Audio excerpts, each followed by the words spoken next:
Hello and welcome to session 19 of Living is Dying. My name is Tsering. I'll be hosting today, and Jangchub is here to answer any questions at the end of the session. And Ross and Annie Zangmo are our support team.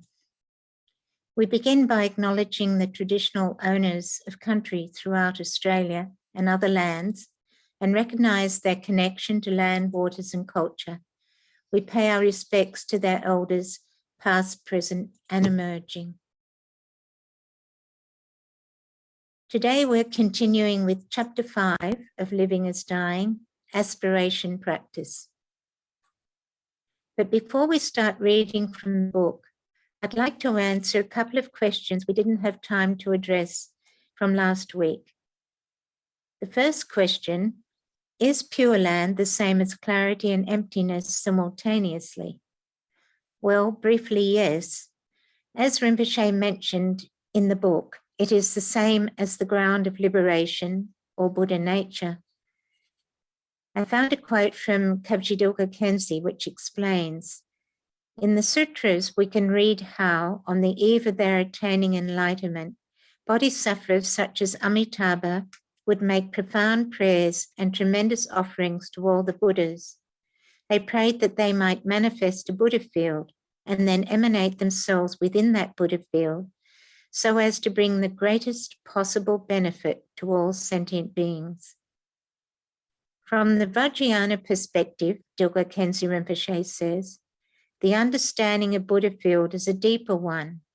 The root of the Vajrayana is pure vision, or the perception of the perfect purity of all phenomena.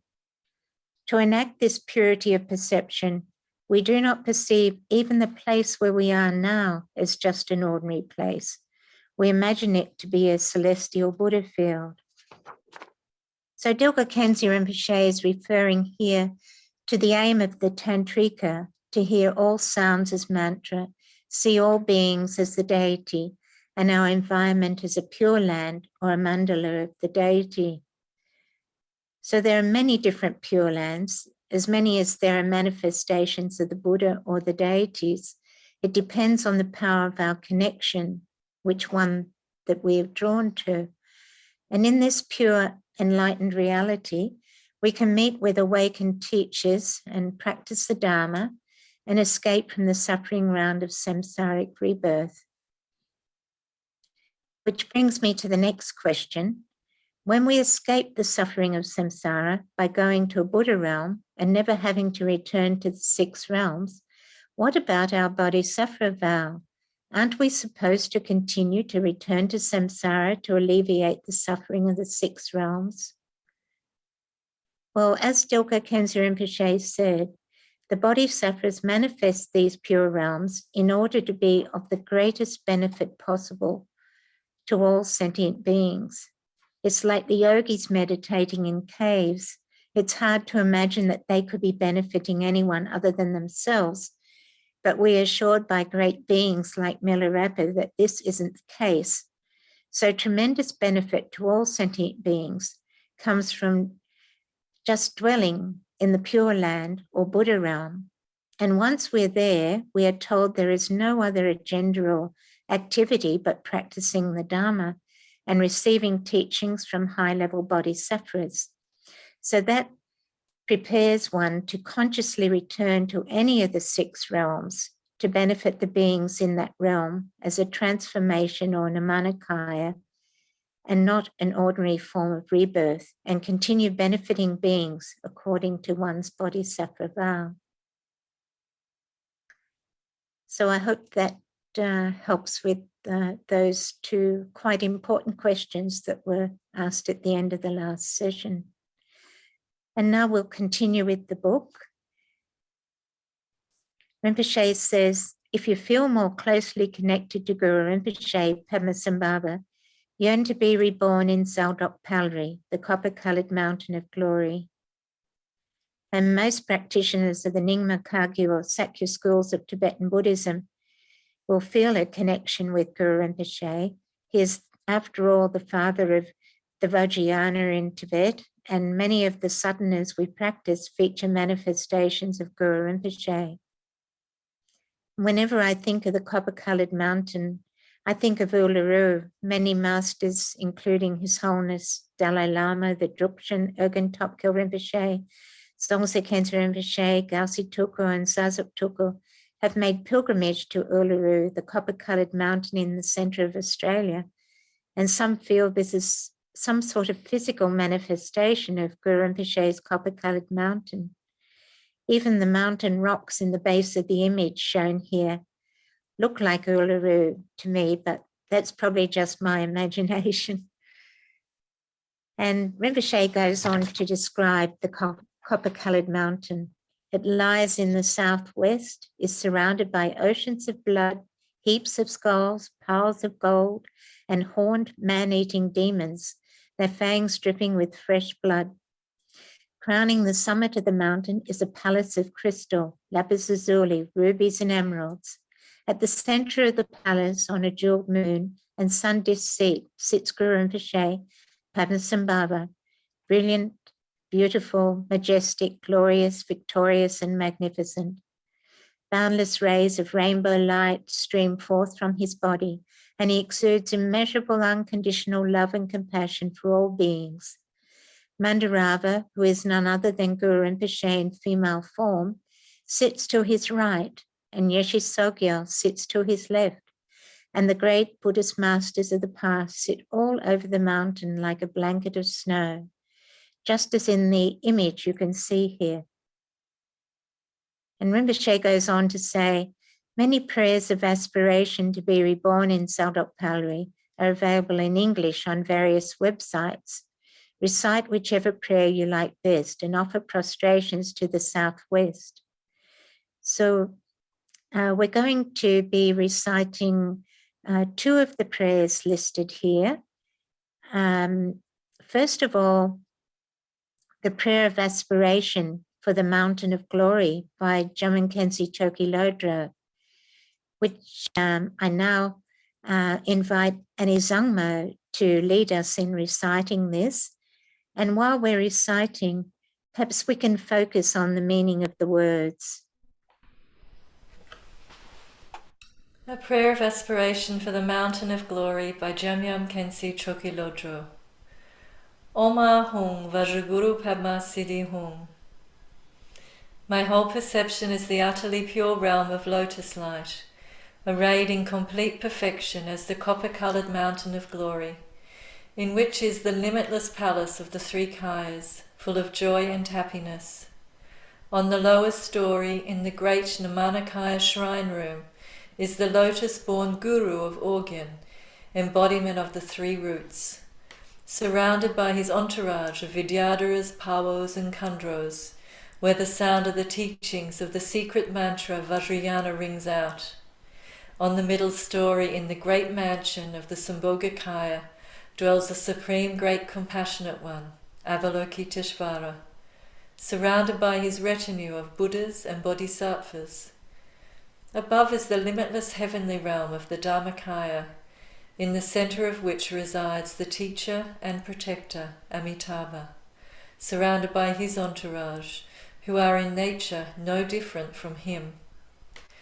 So bringing to mind as clearly as if actually present the pure realms of the three Kayas, the support and that which is supported, and through the power of paying homage, making offerings and prayer out of faith and devotion, may I and others, fortunate students of the Master, when death comes, experience neither suffering nor sorrow, and may Kachin Jah and other Dakinis come to show us the way, so we may be born in the realm of lotus light, and be ripened and liberated as the prophecies foretold, perfecting the 5 paths and 10 stages.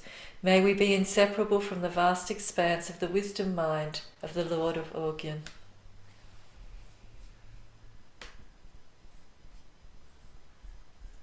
And I'd now like to share with you the story of the next aspiration prayer that we're going to actually sing with Alison. And I'd like to share with you the story of how Eric Pema Kunsang came by and translated this beautiful prayer. So this is the story. Hello in there.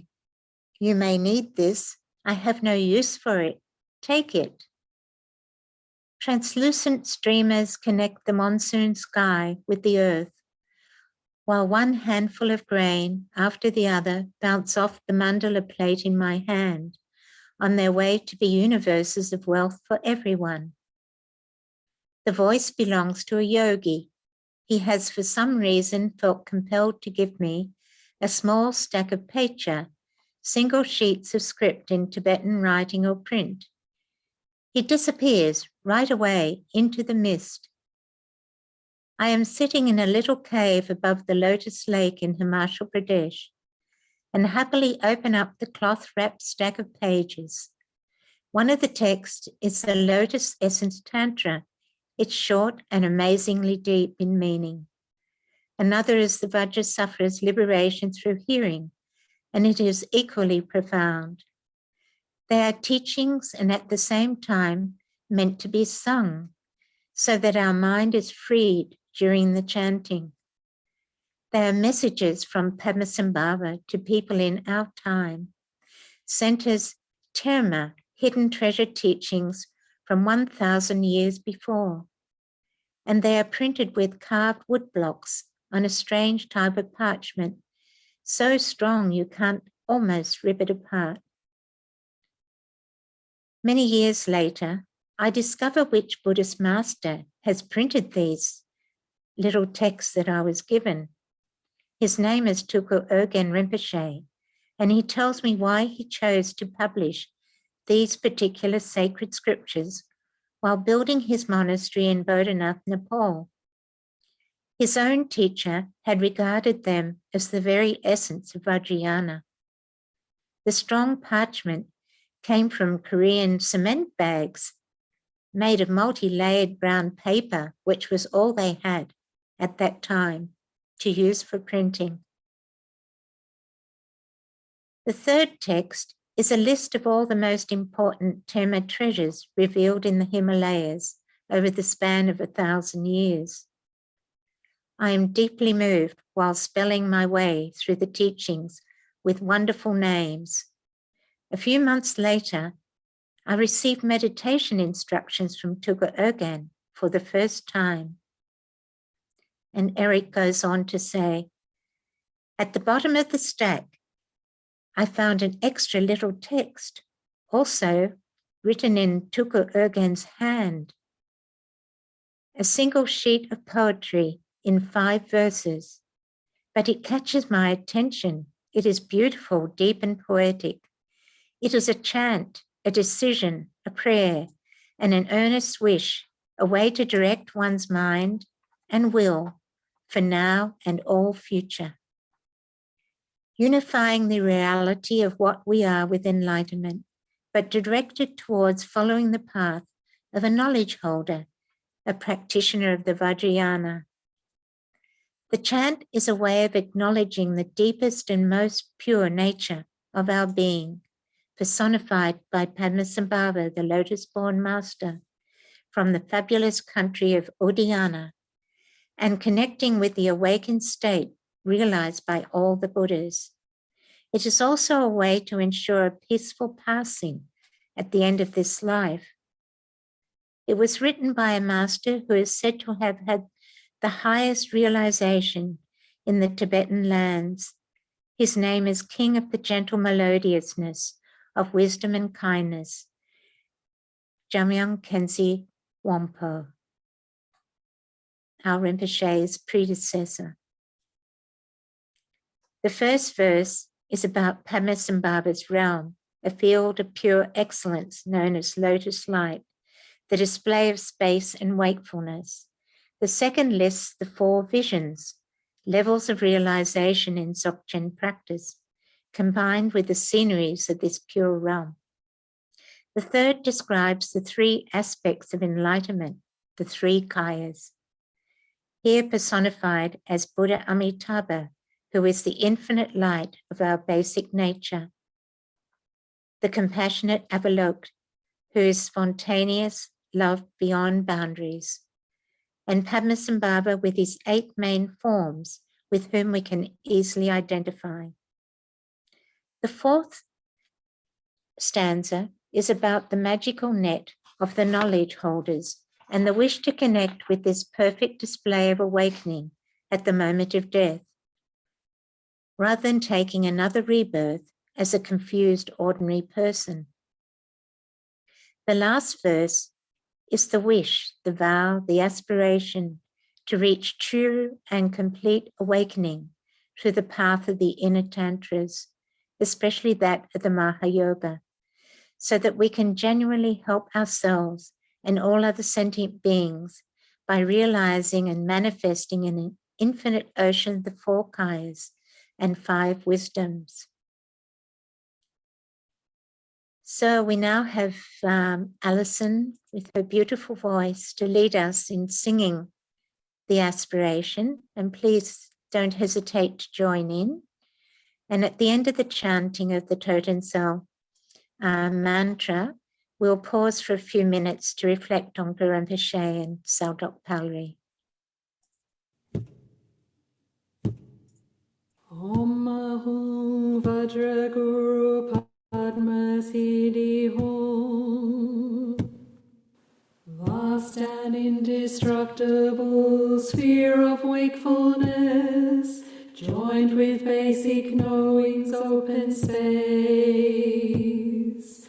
Vivid to the eyes as splendid rainbows it appears, realm of natural magic lotus light.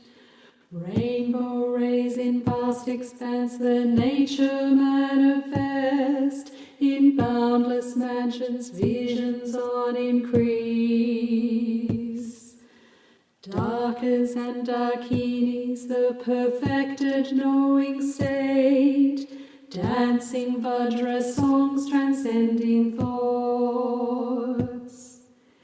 In the center, Buddha, boundless light primordial, treasure of compassion, lotus holder, and immortal Turtranks, all 3 kayas within one, with sublime 8 forms to tame all needs. In this meeting ground, a network vast and magical, play of forms and aspects beyond count. May I and every being, infinite pervading space, take rebirth as soon this life is gone. May we through the knowledge holder's 4-fold secret path quickly reach the lotus guru's level. Ocean of the kayas and the wisdoms without bound, where others and my aims are self-fulfilled. Om Ahung Vajra Guru Padma Turtrangsa Vajra Samayaja Siddhi Palahunga. Om Ahung Vajra Guru Padma Turtrangsa Vajra Samayaja Siddhi Palahunga. Om Ahung Vajra Guru Padma Turtrangsa Vajra Samayaja Siddhi Palahunga. Om Ahung Vajra Guru Padma Turtrangsa Vajra Samayaja Siddhi Palahunga. Om Ahung Vajra Guru Padma Turtrangsa Vajra Samayaja Siddhi Palahunga. Om Ahung Vajra Guru Padma Turtrangsa Vajra Samayaja Siddhi Palahunga. Om Ahung Vajra Guru Padma Turtrangsa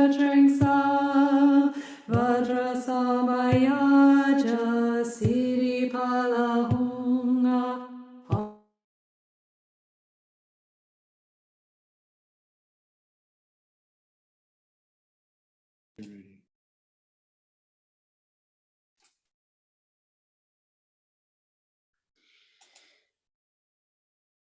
So visualizing Guru Rinpoche in the space above, seated in his magnificent Pure Land of Saltok Palri, we have the intense feeling of wishing to join him there. And because of our intense yearning for the Guru, Guru Rinpoche thinks of us with great compassion. He smiles and his eyes gaze down tenderly, and hot red light rays come forth from his heart center. The red light rays touch my heart center, and immediately I become completely blissful. My body fills with warm red light.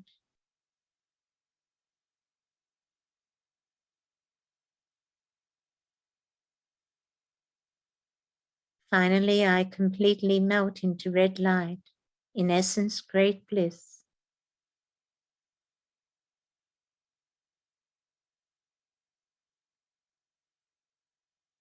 This becomes a sphere of red light the size of a pea, which has the nature of inseparable prana and mind.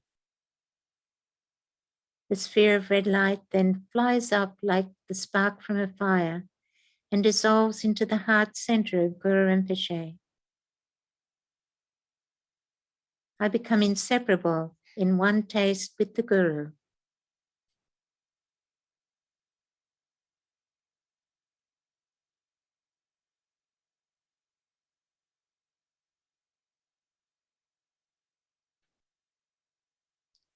Now we arise from the meditation like a fish jumping from clear water, and my body, Guru Rinpoche, and the Buddha field appear as before.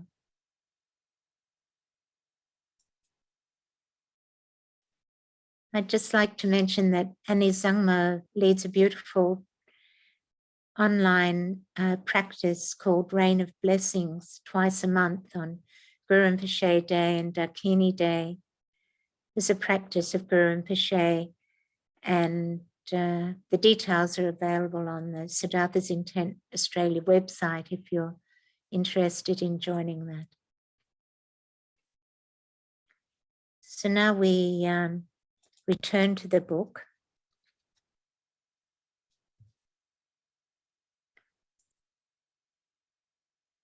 And Rinpoche continues, those who love Aryatara will look towards the land of turquoise leaves, which lies in the north.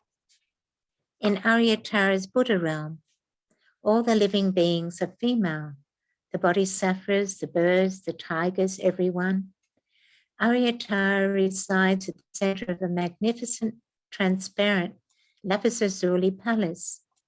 She is swift to act, peaceful and resplendent, and is surrounded by Buddhas, bodhisattvas, and hundreds and thousands of dakinis, whose wisdom minds overflow with great love and compassion, as we can see here in the beautiful image painted by Marianne Rudford.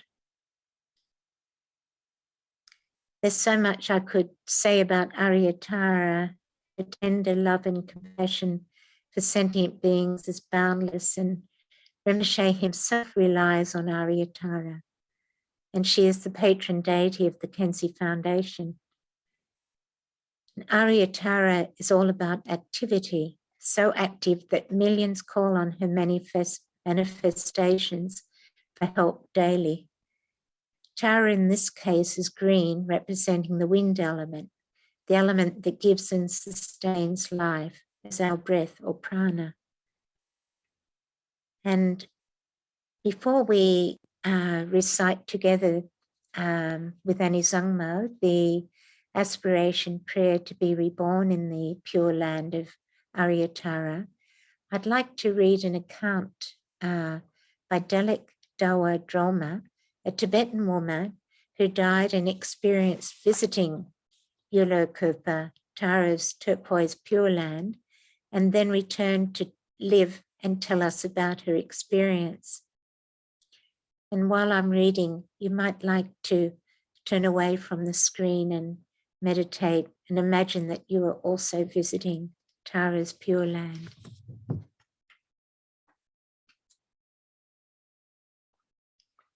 So Delek Dawadroma says, I came to a place where the entire country was verdant.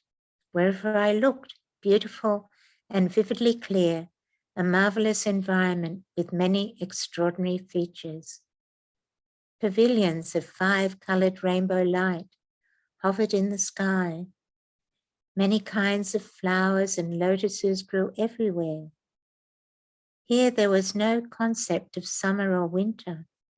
The wish-granting trees were in full leaf, and from them resounded the words of Buddha Dharma in the Sanskrit language, such as Namo Arya Taraye. In this realm, there was no concept of birth, aging, illness, or death.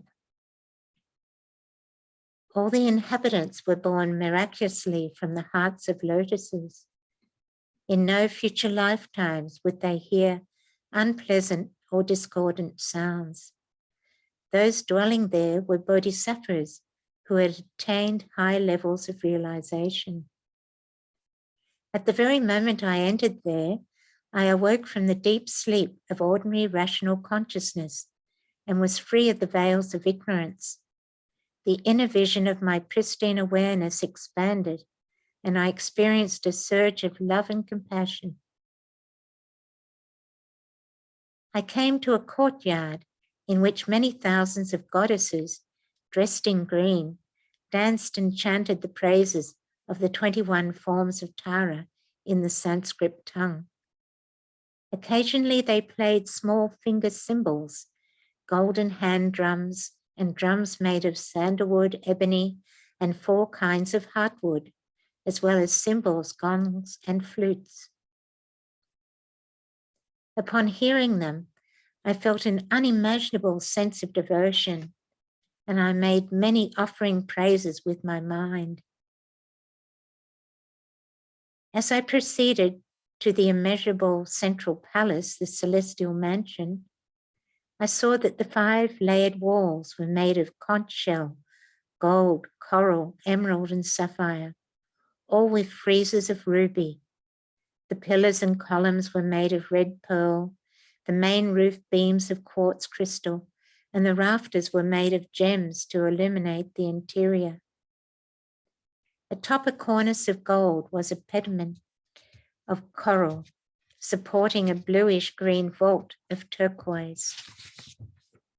Melodious music from chimes on the rooftop resounded, taking away the suffering of those in the lower realms. The fragrant scent of incense wafted about. There were fine displays of unimaginably lovely offerings. In the center of the mansion, on a many-colored lotus with 1,000 petals and a moon disk seat, was the only refuge, the very embodiment of compassion, the sublime mother of all the victorious ones of the 3 times, the sister of the bodhisattvas, she whom both those in the human world and those in the heavens worship. The goddess born from the tears of the exalted one, the Lord Avalokiteshvara, the noble Tara herself. Her body was bluish-green, more intensely luminous than mountains of turquoise lit by 1,000 suns. Infinite rays of light shone from her form, which was adorned with major and minor marks of perfection. Her body was that of a youthful maiden, 16 years of age, clad in garments made from the silk of the gods, adorned with immeasurably valuable ornaments of precious wish-fulfilling gems. Her hair was shiny jet black, half of her tresses bound up in a top knot, and with ribbons of blue-green silk that fluttered in the breeze. With her left hand in the gesture symbolizing the 3 jewels, she held the stem of a blue lotus, the petals of which bloomed next to her ear. With her right hand, she held the gesture of granting refuge. Tara, mother of all the Buddhas, who shelters all beings from the limitless fears of this confused world of cyclic existence. She held her two legs half crossed in the posture of a feminine bodhisattva.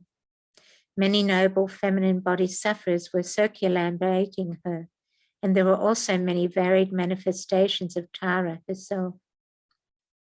All were distinctly visible, but without the aggregates of flesh and blood.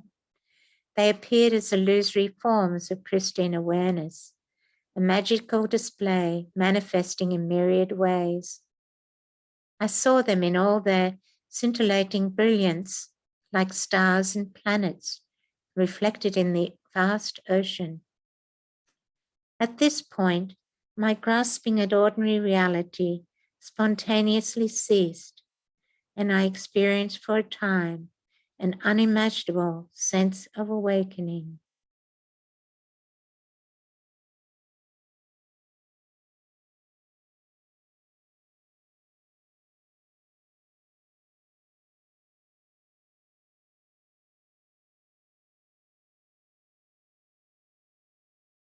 While holding this visualization of Tara in her magnificent Pure Land, we'll recite together with Annie Sangmo, Sarah Kundro's Aspiration to be Reborn in the Land of Turquoise Leaves.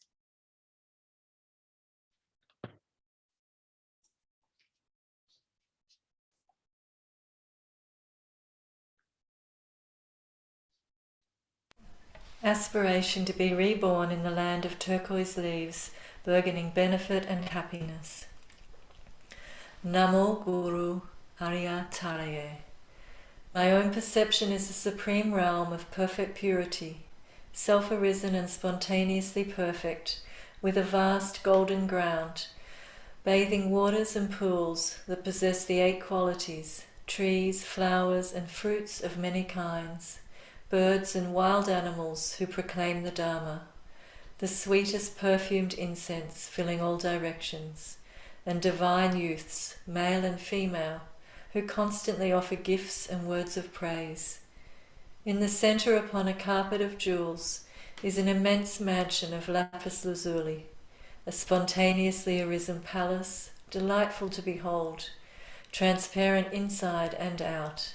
It is square with 4 main doors and has steps, porticos, dharma wheels, banners of victory, parasols, ornaments, and all the proper surroundings and features. In its center, upon a lotus and full moon symbolizing non-attachment and immaculate purity, is noble Tara, born from the victorious Buddha's compassion.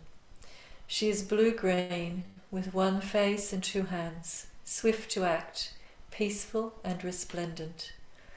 In vivid, radiant splendor, she presides. Surrounding her are Buddhas and Bodhisattvas, her 21 forms and hundreds and thousands of dakinis, all proclaiming the Dharma of secret mantra without interruption, their wisdom minds filled with great love and compassion.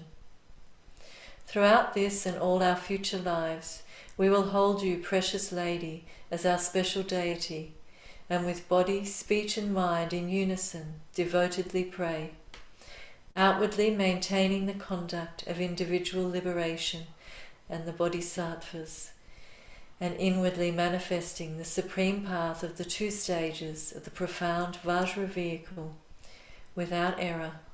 Let us swiftly gain victory in the battle over the 4 Maras. In happiness or sorrow, whatever befalls us, good or bad. O precious Tara, care for us. Grant us the power and capacity to mature and liberate our own minds from the moment we set out upon the supreme path of the unsurpassed vehicle. Cause our qualities of experience and realization to grow. Help us to attain the paths and stages without going astray, and without ever wavering from the clear light of our own awareness to attain enlightenment as the primordially pure Samantabhadra. In short, may I and all other beings, infinite in number, by thinking of you, O precious Tara, be reborn directly without an intervening birth in the supreme land of turquoise leaves, and having taken birth there, receive the prophecy of enlightenment. Then, through vast ocean-like activity to tame the difficult, may we guide others, each according to their needs, and thereby empty the 3 realms of samsara from their very depths. Through the truth of the utterly pure Dhammatta and the infallible reality of cause and effect, may there be no obstacle to the fulfillment of this aspiration, and may all our wishes swiftly come to perfect fruition. By exerting yourself in this continually, you will be accepted by the Supreme Deity, and independently of the dying process, manifest the realization of clear light, seizing the stronghold of the Dharmakaya. Thank you, Anisangma. And we recite this beautiful prayer in the monthly Siddhartha's Intent Australia online subject drama Green Tara practice. And if you're interested in joining the practice, the details once again are on the Siddhartha's Intent Australia website.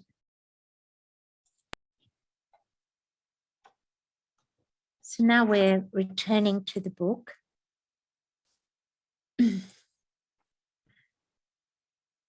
And Rinpoche continues, if you give yourself fully to these practices, you will approach both life and death in much the same way. Basically, neither living nor dying will be such a big deal. Whether your own death is hours away or you are so young and healthy that you barely give death a second thought, teach yourself to think big, however immense and all-consuming the task of enlightening all sentient beings may appear to be. Take it on joyfully.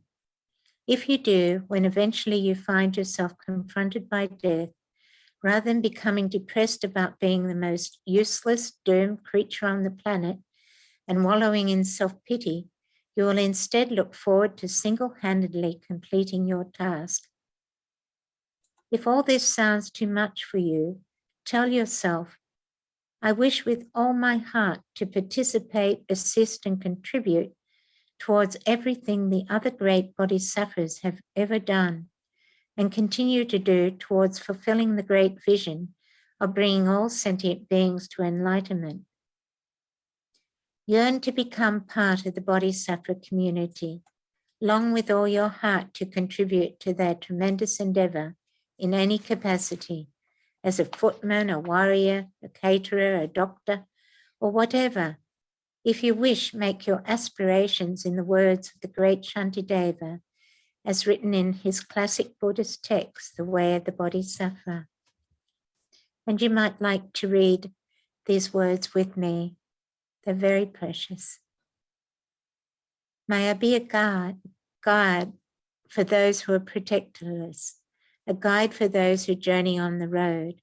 For those who wish to cross the water, may I be a boat, a raft, a bridge. May I be an isle for those who yearn for land, a lamp for those who long for light, for all who need a resting place, a bed. For those who need a servant, may I be their slave. May I be the wishing jewel, the vase of wealth, a word of power and the supreme healing. May I be the tree of miracles, for every being the abundant cow. Just like the earth and space itself and all the other mighty elements, for boundless multitudes of beings, may I always be the ground of life, the source of varied sustenance. Thus for everything that lives as far as the limits of the sky, may I be constantly their source of livelihood until they pass beyond sorrow.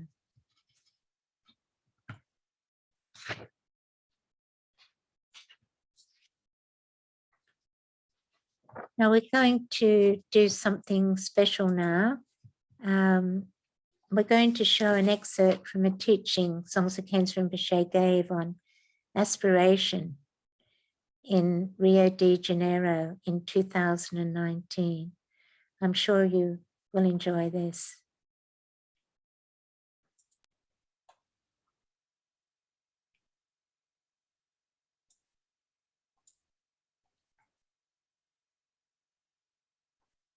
samsara.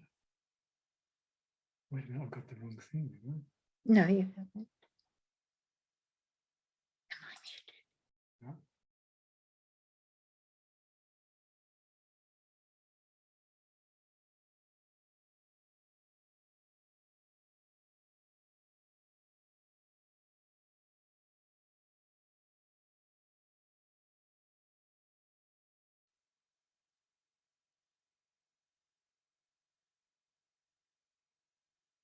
But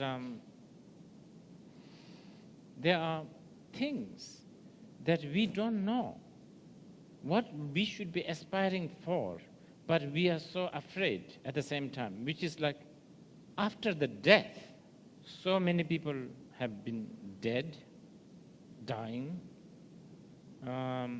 People that we know also died, and none of them really sent us a message saying that, this is what you should be expecting. I saw in China this great Chinese emperor building terracotta warrior, thousands of them. This is like in his tomb. And apparently, I'm not so sure about this, but apparently that his tomb was already prepared even as when he was like 13 years old. If you look at the size and the quantity of the terracotta warriors, it could take so long to build that much. And I don't know where he got the idea that such things are necessary when you die. That's almost like packing 1,000 sandwich, to be eaten after you die. But, the death is completely uncertain. So we don't know what we should be praying for. There are, of course, religions that believe in heavenly experience, and avoiding the hell realm, etc. So there are prayers we make when people die, I guess, so that they will be reborn in a good place, better place. For this kind of mentality, even in Buddhism, especially in the Vajrayana Buddhism, we have methods such as being reborn in pure land, like copper-colored mountain or Amitabha's realms, etc., which is a little bit different if you look at the actual theory of concepts such as copper-colored mountain. It's not really externally kind of existing heaven, or ultimately that is not the case in Buddhism. So in the Vajrayana, among many other prayers that we can make, like what I have recited before the break, Bhardo prayer is happened to be one of the most important. We can pray for oneself, and we can also pray for others. So now, what is the essential point of the Bhardo prayer? What is it that we are praying for? I don't know whether those who are not used to hear these teachings, whether you could appreciate this, but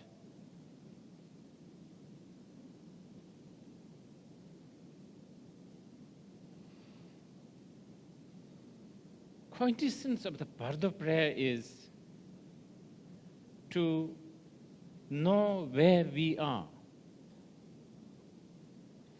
We are in Brazil. We are in Rio. That kind of where we are. Now, so the question, of course, is much deeper. Where are we really? Então, We all know that we are here in this room. This much we know. Where are we? Answer from the Vajrayana is, we are neither there nor here. yeah. We are in between. I'm serious. This is what Bhardo means. Bardo means in between, gap, sort of gap, neither here nor there. And this is not an easy subject. And why it is so difficult is because actually there is no here and there. Therefore, how can there be a gap? But this doesn't help. So we now have an imaginary this here and there. There are many different types of bardo, stages of the bardo, and I will use one as the example. This is probably the easiest among the other bardo. This is the easiest, so I will use this as an example. So my job is to establish here and there, isn't it? Okay. So the here is this right now. This is here. This is it. This is what we have. And there is supposedly after you die, and then after a while you reborn. Let's consider that as the there. That's the easiest to understand. Então esse é o mais Probably. Now, a slightly more difficult. It's called dream gap. From the time you sleep and have a dream, that's here, and there is when you wake up and the dream is stopped. In between, even though you are in the bed, you are in Sao Paulo, you are in New York, you are flying, you are doing this, that, all kinds of things you do. Even though you are in the bed sleeping, but all this happens in between. You sleep and you wake up. That's your second in between. You can, if you have a nightmare, for instance, you can feel as if it is an eon. As if it were real. You have been experiencing it as for an eon, forever, even though it may be just 1 or 2 minutes.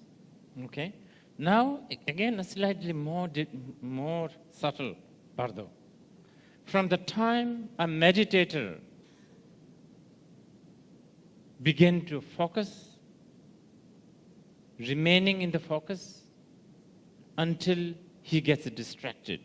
In between that is called meditative bardo. Stativo. Just like in the dream, for a good and seasoned meditators, eons and eons can go by within that moment. Okay? Now, the most difficult one.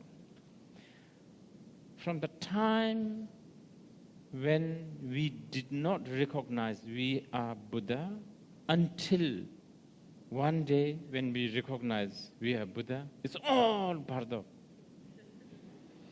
So, what does this mean? This means that, earlier I said this here is here and the next life is there. But from the last one's point of view, this is in between also. There's no more here. This is also in between. Mm-hmm. Okay, what did I tell you? What is the main purpose of the bardo prayer? What is the real purpose of the bardo prayer? To recognize where you are, remember? So let's say you are in the dream bardo and you fell from the sugar loaf. Moment you know you are in the dream bardo, you will try to fly. Because you know where you are. We will not panic because you know this is a dream. You might even want to actually sort of have some detour, like go here and there, maybe see the whole Rio city. No hope, no fear. Therefore, you are self-liberated by that illusion of bardo. Okay? When we talk this way, this is the easiest. Now, slightly more difficult.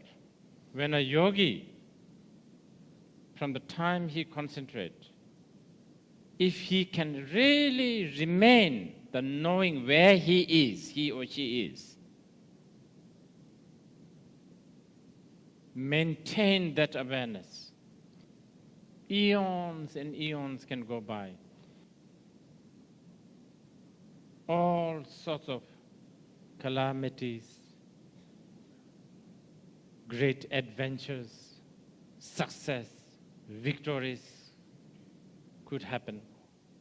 But within the yogi's bardo of samadhi, not even a moment has gone. That's how yogi liberates himself from the delusion of being bound by hope and fear.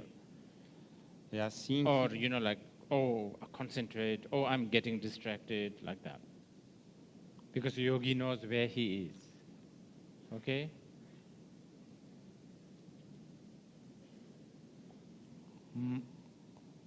Now there's two more left, right? Both of them are quite difficult. First one is knowing the bardo of the dharmata, which is from the time when we did not recognize the Buddha nature all the way until we wake up. We are not recognizing. That's why we are here, still struggling. But it's possible that you can know where you are with the help of a teacher, with your merit, so on and so forth. It's not impossible. So many have done it. Just as the example of sugar loaf in the dream falling in the middle, you know. Likewise, any one of us, we could think, this is an illusion. I'm dreaming this one. And then you bump into your father.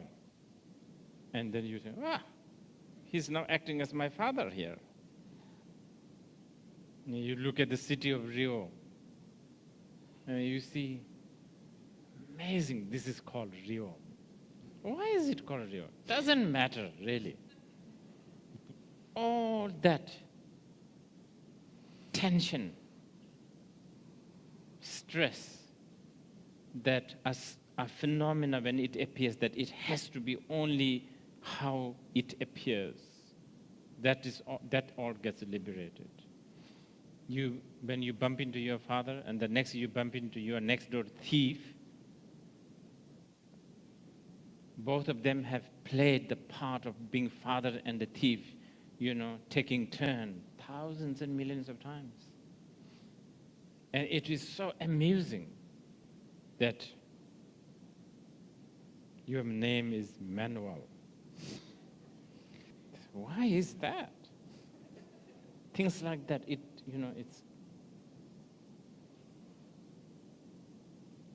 it's magical in a way that you are called Manuel. It's amazing that of all the names, this has to be your name. Anyway, so on and so forth, like that. Então, tem tudo isso. Now the next one, which probably is the most practical thing, and this is what we will be covering in the prayers, which is bardo, the prayer aspiration of the bardo of dying. So what I'm going to do is I'm going to recite some verses. This is a verses dialogue between Guru Rinpoche and Yeshe Tsogyal. And then again, I will try to explain a bit. And this time, when I recite some of this dialogue, I actually want you to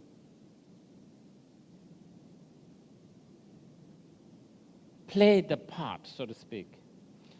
So as I recite this, I want you to die. Então, I want you to play the part of dying. But actually, it's not really playing the part. You are dying anyway. But in Tibetan, there's something called bardo todol. We usually go to a dying person, in front of the dying person, and then we read these verses. And then we guide them through all the experiences. But before I do that, I should tell you these. Just imagine if you have your eyes, 2 eyes, imagine you have your eyes on the top of your head. So many things has to change. Not to mention the, Oakley sunglass companies. They have to design new sunglasses. Just everything you have to design, the whole thing. You will never be able to see how you see Picasso, for instance, now, because your eyes is up there. Likewise, when you are dying, even a bigger shift than moving your eyes to the top of your head and ears to the bottom, and even more shift than that is about to happen. So you will have a different perception. If you have eyes on the top of your head, and if you are facing a tall people, you will see all their hairs from the nostril, for instance. That could upset your appetite. It could make you really afraid. So you have like that. When you are dying, the normal function of sense organs are changing. They are also stopping. Right now, when your mind thinks, when your mind functions, this mind is functioning through your eyes, ears, tongue, body, sense organs. Now that is beginning to stop, which means your mind is, which means a lot of things, which mean you might think, okay, so the mind will become like more stupid because now there's no eyes, there's no ears to hear, but in fact not. Mind actually become more independent. Right now, your mind hears things, sees things through interpreters. Many, many, many interpreters. But now mind is facing the object, directly. What kind of impact this will have? If you are good at handling the mind being independent, you will not panic, which is usually accomplished through the meditations and so on and so forth. If you are not good at that, which means you can only function if there is interpreters, you will have a hard time. You will have a hard time like this. You go to a ballroom, like a, what do you call it, ball dancing, like a very, tuxedo, all of that. And you are also an important person. You are going there, you are to participate. And suddenly you forgot your own name. And like really trying so hard to remember, what's your name? Your own name. All these people are waiting for you to introduce yourself, but you can't remember. And you don't even remember whether you are a man or a woman. Now that's really... And this is what happens when there is a separation between mind and the 5 interpreters. But mind has a residual power. It has a power to maintain some habit. Even after the 5 interpreters stop functioning, mind will still have some memory of your name, whatever, but they are going to slowly diminish. And these are the details of the Bardo experience that, of course we don't have all the time to discover all of that, but this is what usually we talk about. So, anyway, falar sobre todos esses detalhes. We take a short break, and when we come back,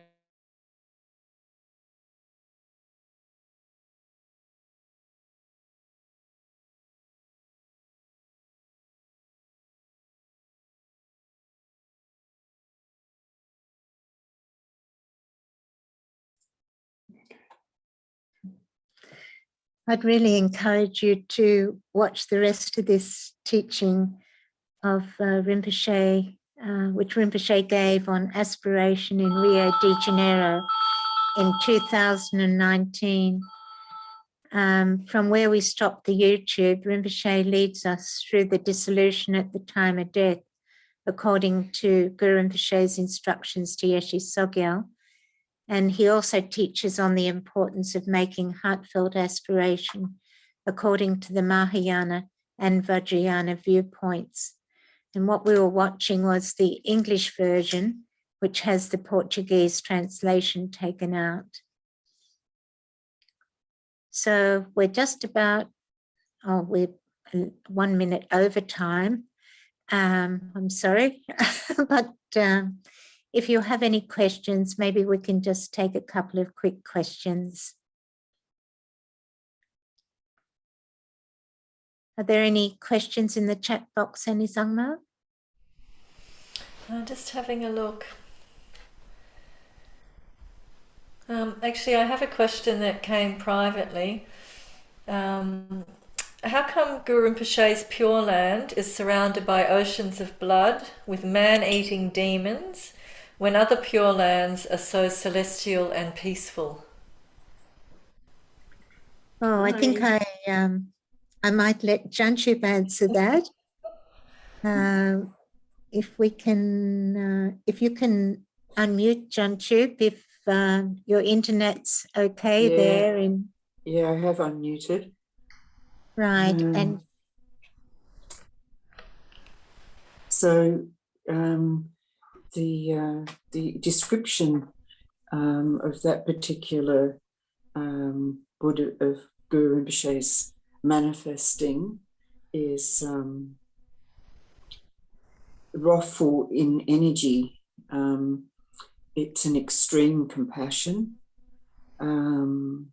It's the kind of very direct response of wisdom. It's like an immense compassion with a great intensity to be able to penetrate through the heaviest kind of confusion. It's very direct. It's sort of an example, I think, is sometimes when we have a shock that makes us wake up, like when we're sleeping and someone calls our name. It's a little bit of a shock, but it awakes us to the present moment. And a lot of the manifestations that are so wrathful is that it's a very dynamic energy, basically, but that dynamic energy is full of wisdom and compassion. And it's pretty much sometimes close to what we see in our everyday situation. We're dealing with some very dynamic things going on in the world today.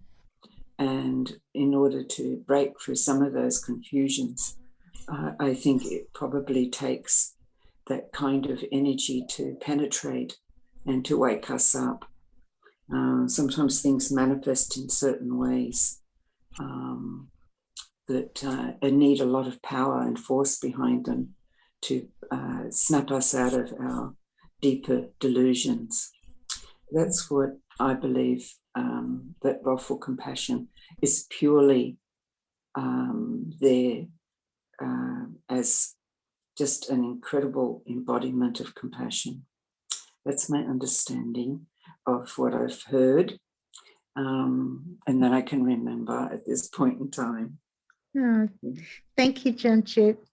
Thank you. Are there any other questions, Annie Sangma? Yeah, there's some comments and also a question, is the rest of the Rio teaching available in the course materials? So will it all be there or just the part we've seen today? We can ask Kirsten to include the link to the teaching with the recording of today's session. Right. Yeah, like as a resource, but it's quite easy to find. It's Songtse Khyentse Rinpoche YouTube, Aspiration in Rio de Janeiro in 2019. But we will put the link into the Dropbox. Yeah. Thank you. And yeah, more thank yous and comments about the extraordinary session and all the work that goes into setting it up. Thank you. I heard from a master that it is more safe to aspire to be reborn in Sukhavati rather than in Copper Dupali. Yeah. One of you like to comment on that? Would you like to comment on that, Jangchub? Yeah, I think it's probably, you know, the kind of karmic link we have that draws us to that particular understanding of which is the most appropriate Buddha field for us. And I think we get drawn to the one that we most resonate with.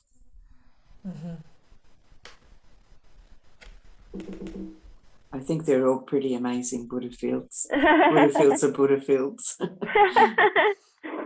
Sorry, someone's unmuted. I'm just trying to find to mute them.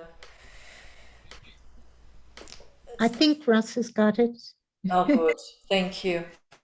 Can you comment about the aspiration to go to the heaven of Buddha Amitabha rather than the heaven of Copper-Coloured Mountain of Guru Rinpoche? I think, no, that's already answered, so that's good. Copper-Coloured Mountain are in the southwest of what?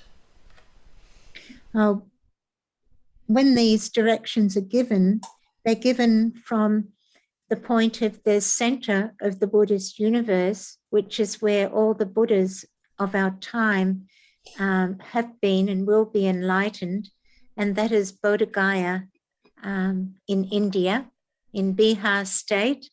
Hard to imagine, but that is the center of the universe, and all the directions that are given in different teachings and sutras and so forth are from there. So southwest of Bodh Gaya. So that's it for the questions. Okay, so as we're over time, I think we'll now move on to dedicating the merit.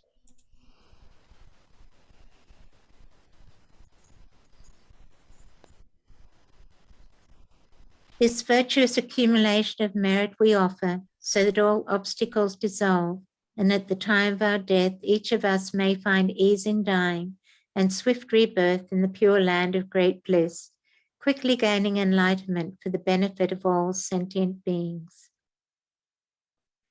Now, Jacob has already covered the next chapter, the painful bardo of dying. So next week, we'll be broadcasting from the Queensland Sunshine Coast with guest speakers Annie Langsam and Kirsten Isbell on Chapter 7, Questions About Death. And we look forward to seeing you then. Have a good week. Thank you. Thank you so much. Thank you, Winnie. Thank you. Thank you. Thank you, everybody. Thank you, Annie Zambon. Thank you, everybody. Thank you very much. Thank you.